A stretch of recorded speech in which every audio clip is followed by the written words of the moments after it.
प्रयास न्यूज मध्य प्रदेश। देवास जिले के ग्रामीण वन विभाग को पूरा सहयोग कर रहे हैं। पहले के मुकाबले देवास जिले में टाइगर की संख्या में वृद्धि हुई है। वहीं बांस और तेंदुपत्ता के क्षेत्र में ग्रामीण आर्थिक मजबूती की ओर अग्रसर हो रहे हैं। देवास जिला पर्यटन के क्षेत्र में भी आगे बढ़ता जा रहा है, यह कहना है देवास जिले के वन संरक्षक PN मिश्रा का। प्रयास न्यूज से खास चर्चा करते हुए मिश्रा ने देवास जिले में वन विभाग की सफलता का राज बताया। मिश्रा ने कहा कि जिला प्रशासन और ग्रामीणों के सहयोग से वन विभाग द्वारा लगातार शासन के निर्देशानुसार कार्य कर रहा है। मिश्रा ने कहा कि अब ग्रामीणों में बांस और तेंदुपत्ता के क्षेत्र में रुझान बढ़ता दिख रहा है। ब्यूरो रिपोर्ट, प्रयास न्यूज, देवास।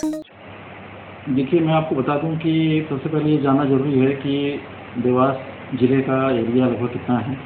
देवास जिले का एरिया 7,500 स्क्वायर किलोमीटर के आसपास है और इस 7,500 स्क्वायर किलोमीटर में 2,600 स्क्वायर किलोमीटर एरिया जो है ये देवास वन मंडल का है। तो आप अंदाज़ा लगा सकते हैं कि लगभग 25% से ज़्यादा एरिया जो है वो फॉरेस्ट डिपार्टमेंट के अंतर्गत आता है और जंगलों से आच्छादित क्षेत्र है। सामान्यतः यहाँ पर सागौन के जंगल हैं और सागौन के जंगल ज़्यादा होने से इन जंगलों की अलग किस्म की परेशानियाँ होती हैं, लेकिन साथ ही साथ फ़ायदे भी गांव वालों को कुछ अलग किस्म के मिलते हैं।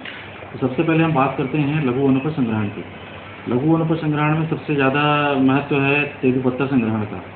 तो तेंदुपत्ता संग्रहण एक ऐसी प्रक्रिया है जिसमें कि कोई भी इनपुट नहीं देना पड़ता और आउटपुट बहुत ज़्यादा मिलता है। तेंदुपत्ता ना किसी फैक्ट्री में पैदा होता है, ना ही वन विभाग का कोई योगदान है, ये प्रकृति का बहुत बड़ा योगदान है। और जंगलों में जो तेंदू के जो पेड़ होते हैं उनका पत्ता इकट्ठा करके जो ग्रामीण लोग गर्मी के मौसम में पत्ता इकट्ठा करते हैं।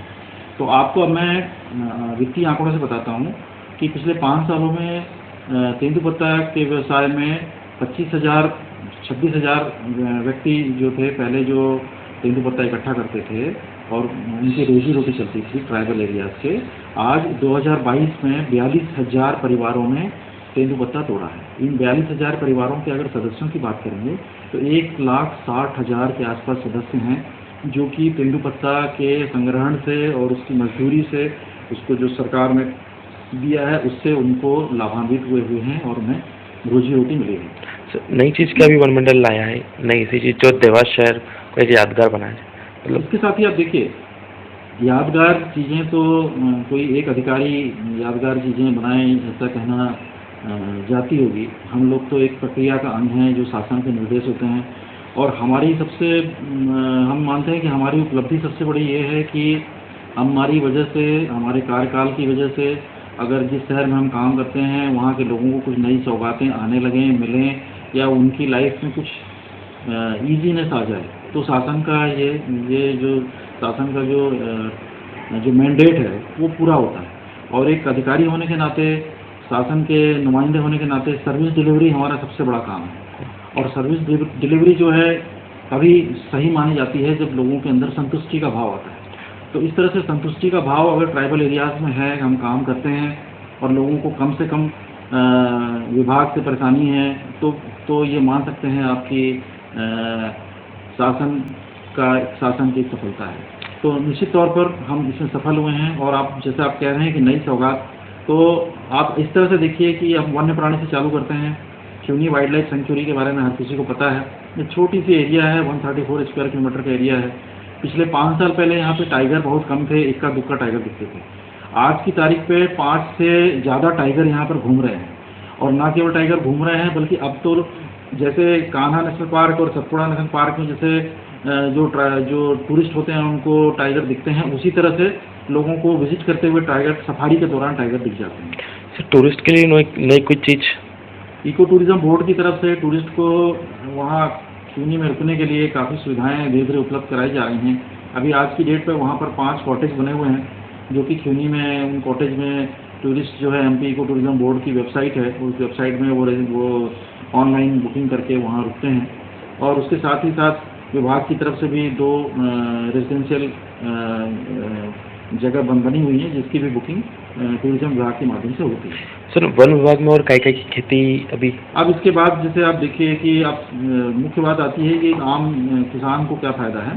तो आम किसान को सबसे बड़ा फ़ायदा मिला है कि आम किसान को बांस के रोपण के प्रति देवास जिले में ज़्यादा से ज़्यादा उसको प्रेरित किया गया है। और आप ऐसा समझें कि आज के 5 साल पहले लगभग 20 से 25 हज़ार बांस के पौधों का रोपण होता था, तो आज इस साल 2022 में लगभग 2,50,000 से ज़्यादा बांस का रोपण किसानों ने किया है।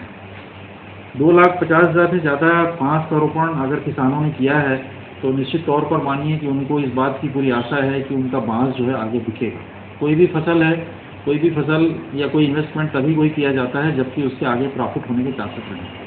वर्तमान में देवास जिले में पिछले 5 सालों में अगर देखें तो आज 2022 की सबसे बड़ी उपलब्धि है कि बैम्बू प्रोसेसिंग यूनिट खुल गई है। और बैम्बू प्रोसेसिंग यूनिट वो गवर्नमेंट की नहीं है बल्कि प्राइवेट सेक्टर के द्वारा खुली गई है। एक प्राइवेट सेक्टर का जो एंटरप्रेन्योर है वो अपना पैसा कोई बड़ा यूनिट खोलने में लगाता है तो निश्चित तौर पर उसको सबसे पहले कच्चा माल चाहिए। तो देवास जिले की सबसे बड़ी उपलब्धि है कि यहाँ के प्रशासन और वन विभाग के प्रति एक एंटरप्रेन्योर का इतना विश्वास है और शासन के बनाए हुए निर्देशों और नियमों को यहाँ इतने अच्छे से पालन हो रहा कि एंटरप्रेन्योर यहाँ पर देवास जिले में बांस से संबंधित उन्होंने प्रोसेसिंग यूनिट लगाई है। और आप अभी कई एंटरप्रेन्योर और भी रुचि ले रहे हैं जो कि देवास जिले में प्रोसेसिंग यूनिट बनाएंगे। तो वो इसीलिए लगा रहे हैं क्योंकि कच्चा माल उनको देवास जिले में बहुतायत मात्रा में अब उपलब्ध होने जा रहा है। आने वाले समय में कुछ और नई चीज़ देखिए, आने वाले समय में अब एक आपने देखा कि बैम्बू से हमने लोगों को जोड़ने का प्रयास किया। अब बैम्बू के बाद अगला नंबर आता है इंटरटेनमेंट का नंबर आता है। कोई भी शहर जो है वो अधूरा है जबकि उस शहर के आसपास हरियाली ना हो। कोई भी शहर अधूरा है जबकि उस शहर के आसपास एक छोटा सा सिटी फॉरेस्ट ना हो जहाँ पर शहर के लोग सुबह सुबह मॉर्निंग वॉक करने जा सकें, शहर के लोग जॉगिंग करने जा सकें, बच्चे जो हैं अपनी रनिंग एक्टिविटीज़ और दूसरे मिलिट्री में जो लोग या पुलिस में जो लोग भर्ती होना चाहते हैं उसके लिए वो प्रॉपर फिजिकल ट्रेनिंग के लिए उनको ऐसी जगहें मिलें।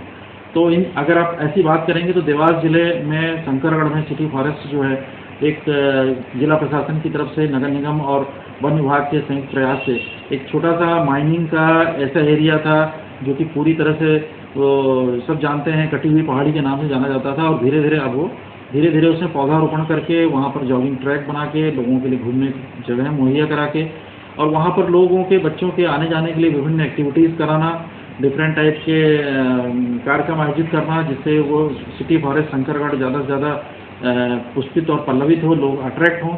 और आज की डेट पे सिटी फॉरेस्ट शंकरगढ़ का नाम मुझे लगता है देवास के बच्चे को पता है और लगभग एक बार तो हर कोई सिटी फॉरेस्ट गया होगा। और निश्चित तौर पर ये आने वाले समय में सिटी फॉरेस्ट और भी ज़्यादा डेवलप होगा और सिटी फॉरेस्ट शंकरगढ़ देवास जिले के लिए एक बहुत बड़ी आगे उपलब्धि बनेगी।